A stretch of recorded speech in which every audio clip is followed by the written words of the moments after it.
मंगलम भगवान विष्णु मंगलम गरुड़ाध्वजा मंगलम पुंडरीकाक्षाय मंगलाय तनो हरि। श्री शिव महापुराण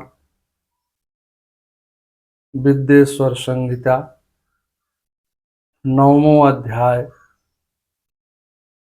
नौवें अध्याय का महेश्वर का ब्रह्मा और विष्णु को अपने निष्कल और सकल स्वरूप का परिचय देते हुए लिंग पूजन का महत्व बताना। नंदिकेश्वर जी कहते हैं, वह दोनों ब्रह्मा और विष्णु भगवान शंकर को प्रणाम करके हाथ जोड़ करके उनके दाएं बाएं भाग में चुपचाप खड़े हो गए। फिर उन्होंने वहां साक्षात पूजनीय महाजी को कुटुंब सहित श्रेष्ठ आसन पर स्थापित करके पवित्र पुरुष वस्तुओं द्वारा उनका पूजन किया। दीर्घ काल तक अविकृत भाव से सुस्थित रहने वाली वस्तुओं को पुरुष वस्तु कहते हैं। पौरुषम प्राकृतम वस्तु गेयम दीर्घकल्पकालिकम हारणोपुर केयोर कारणी मणिकुंडले। और अल्पकाल ही टिकने वाली वस्तुएं प्राकृतिक वस्तु कहलाती हैं। इस तरह वास्तु के दो भेद हैं। किन पुरुष वस्तुओं से उन्होंने भगवान शिव का पूजन किया, यह बताया गया है। हार, नेपुर, केयूर, किरीट, मणिमय कुंडल, यज्ञोपवीत उत्तरी वस्त्र, पुष्प माला, रेशमी वस्त्रहार, मुद्रिका, पुष्प, तांबूल, कपूर, चंदन एवं आगुरु का अनुलेप, धूप, दीप, श्वेत छत्र, व्यंजन, ध्वजा, चवर तथा अन्य प्रकार के बहुत से दिव्य उपहारों द्वारा उन दोनों ने अपने स्वामी महेश्वर का पूजन किया, जिन महेश्वर का वैभव वाणी और मन की पहुंच से परे था, जो केवल पशुपत परमात्मा के ही योग्य थे और जिन्हें पशु माने बुद्ध जीव नहीं पा सकते थे। यज्ञ सूत्रोत्रेयम अस्त्रवाक्यम माल्या मांगलिके पुष्पतांबूल पूर्ण चंदना गुरुलेपने धूप दीप शीत छंद व्यंजन धनश्चामरे अन्ये दिव्योपारन्ते वांगमनोति वैभव पति योग्यम फलस्य समाचार्यतम पतिम। ये कहते हैं कि हे सनत कुमारों, स्वामी के योग्य जो जो उत्तम वस्तुएं थे, उन सभी वस्तुओं का भगवान शंकर ने भी प्रसन्नता पूर्वक यथोचित रूप से सभासदों के बीच में वितरण किया, जिससे यह परम श्रेष्ठता बनी रहे। प्राप्त पदार्थों का वितरण आश्रितों में करना चाहिए।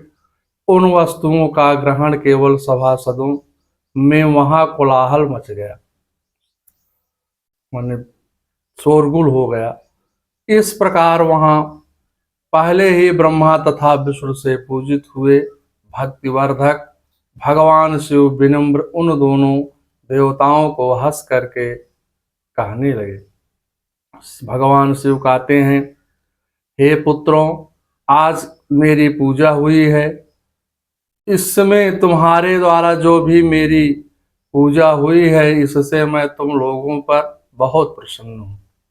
इसी कारण यह दिन परम पवित्र और महान से महान होगा।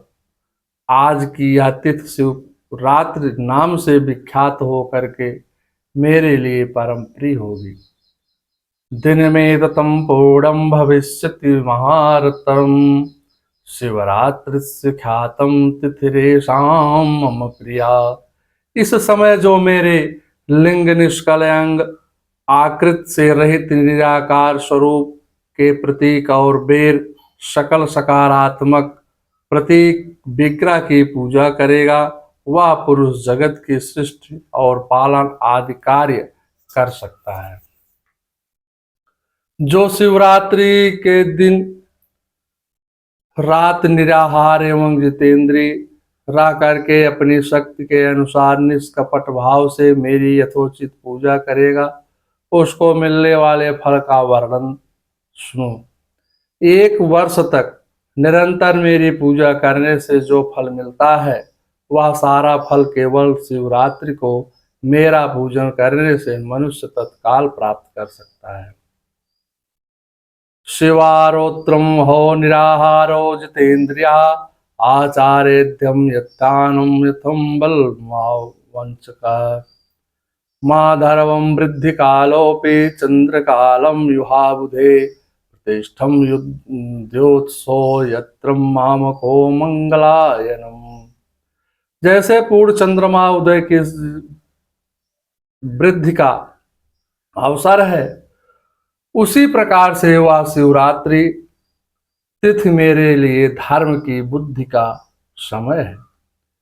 इस तिथि में मेरी स्थापना आदि का मंगलमय उत्सव होना चाहिए।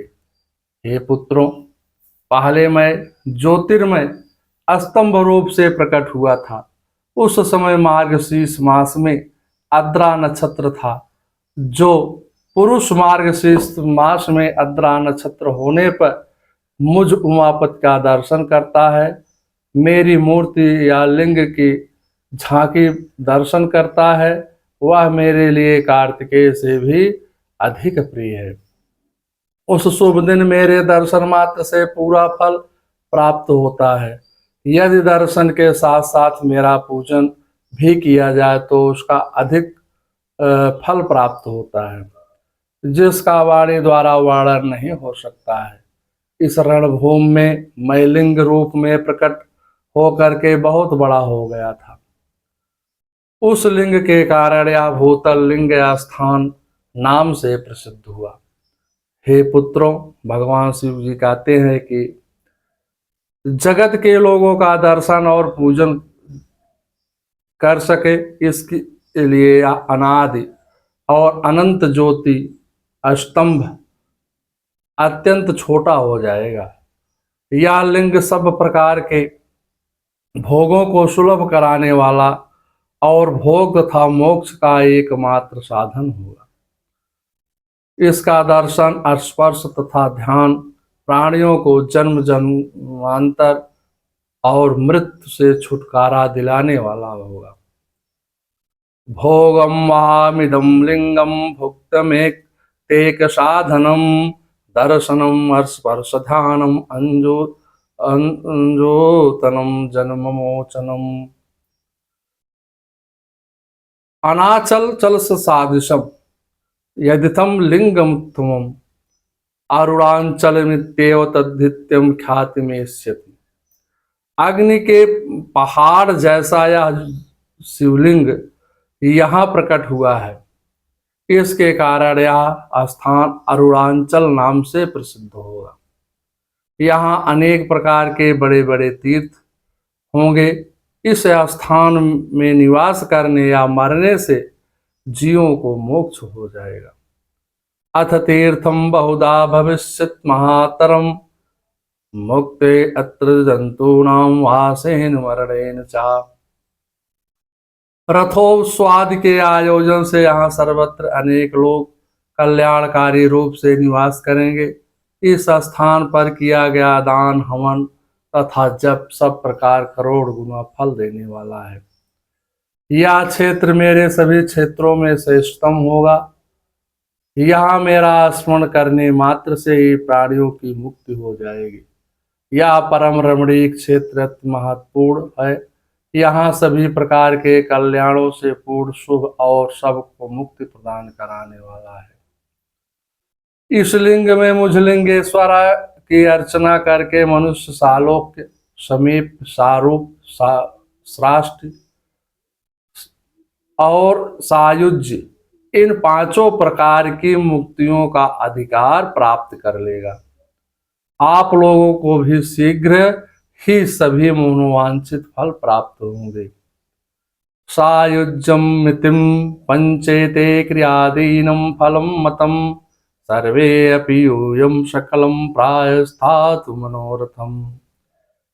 इसके बाद नंदकेश्वर महाराज जी कहते हैं, इस प्रकार विनम्र तथा विष्णु पर अनुग्रह करके भगवान शंकर ने उनके सैन्य दल परस्पर युद्ध में मारे गए थे, उन्हें अपनी अमृत वर्षणी शक्ति से जीवित कर दिया।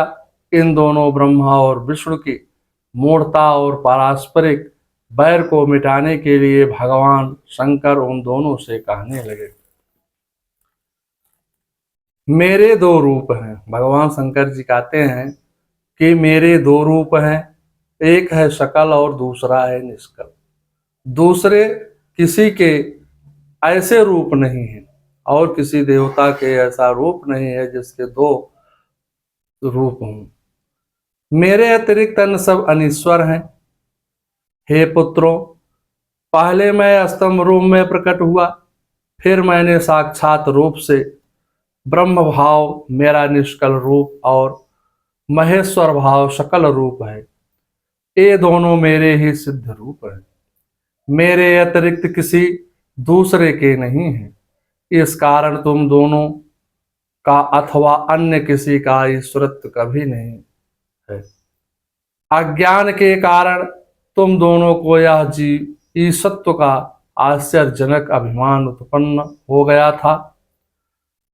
उसे दूर करने के लिए ही मैंने इस रणभूमि में प्रकट हुआ। उस समय मैंने अभिमान को छोड़ दिया। अभिमान को छोड़ दो और मुझ परमेश्वर में अपनी बुद्धि स्थिर कर दो। मेरे अनुग्रह से ही सभी लोकों में सब कुछ प्रकाशित होता है। इस गूढ़ ब्रह्म तत्व के तुम्हारे प्रति प्रेम होने के कारण ही मैं बता रहा हूं। मैं ही परब्रह्म हूँ। भगवान शिव कहते हैं कि ब्रह्मा और विष्णु से कि मैं ही परब्रह्मा हूँ। कल सगुण और अकल निर्गुण, ये दोनों मेरे ही स्वरूप हैं। मेरा स्वरूप ब्रह्म रूप होने के कारण मैं ईश्वर भी हूँ। जीवों पर अनुग्रह आदि करना मेरा प्रमुख कार्य है। ये ब्रह्मा और केशव सबसे बृहत और जगत की वृद्धि करने वाला होने के कारण मैं ब्रह्मा हूँ। हे पुत्रों, सर्वत्र समरूप से स्थित और व्यापक होने से मैं ही आत्मा हूँ। अन्य सभी जीव आत्मा रूप हैं, इसमें कोई संदेह नहीं है। सर्ग से लेकर के अनुग्रह तक आत्मा या ईश्वर से भिन्न कोई जगत संबंधी पांच कृत्य वह सदा मेरे ही है। मेरे अतिरिक्त दूसरे किसी के ही नहीं है, क्योंकि मैं ही सबका ईश्वर हूं। पहले मेरी ब्रह्म रूपता का बोध कराने के लिए निष्कल लिंग प्रकट हुआ था। फिर तुम दोनों का ज्ञात ईश्वरत्व का स्पष्ट साक्षात्कार कराने के लिए साक्षात जगदीश्वर ही सकल रूप में तत्काल प्रकट हो गया। मुझ में जो ईश्वरत्व है उसे ही मेरा सकल रूप आप सबको जानना चाहिए। तथा जो